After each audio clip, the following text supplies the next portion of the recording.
Panginoon, dinggin mo ang aming panalangin.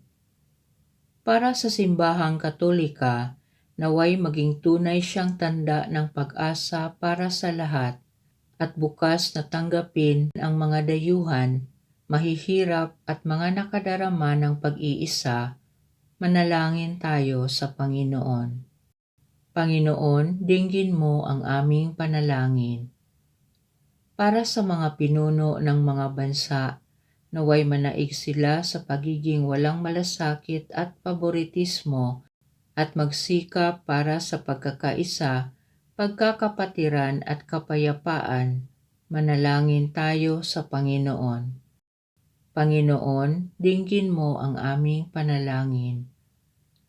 Para sa mga pinuno ng iba't ibang relihiyon, naway ang pagkakaiba ng paniniwala ay maging daan sa pag-uusap, pagtutulungan at kapayapaan.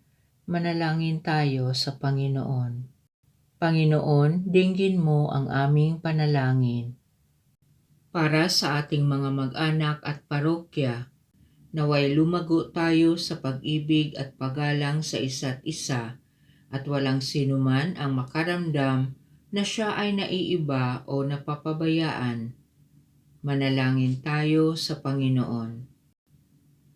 Panginoon, dinggin mo ang aming panalangin. Tahimik nating ipanalangin ang ating mga pansariling kahilingan.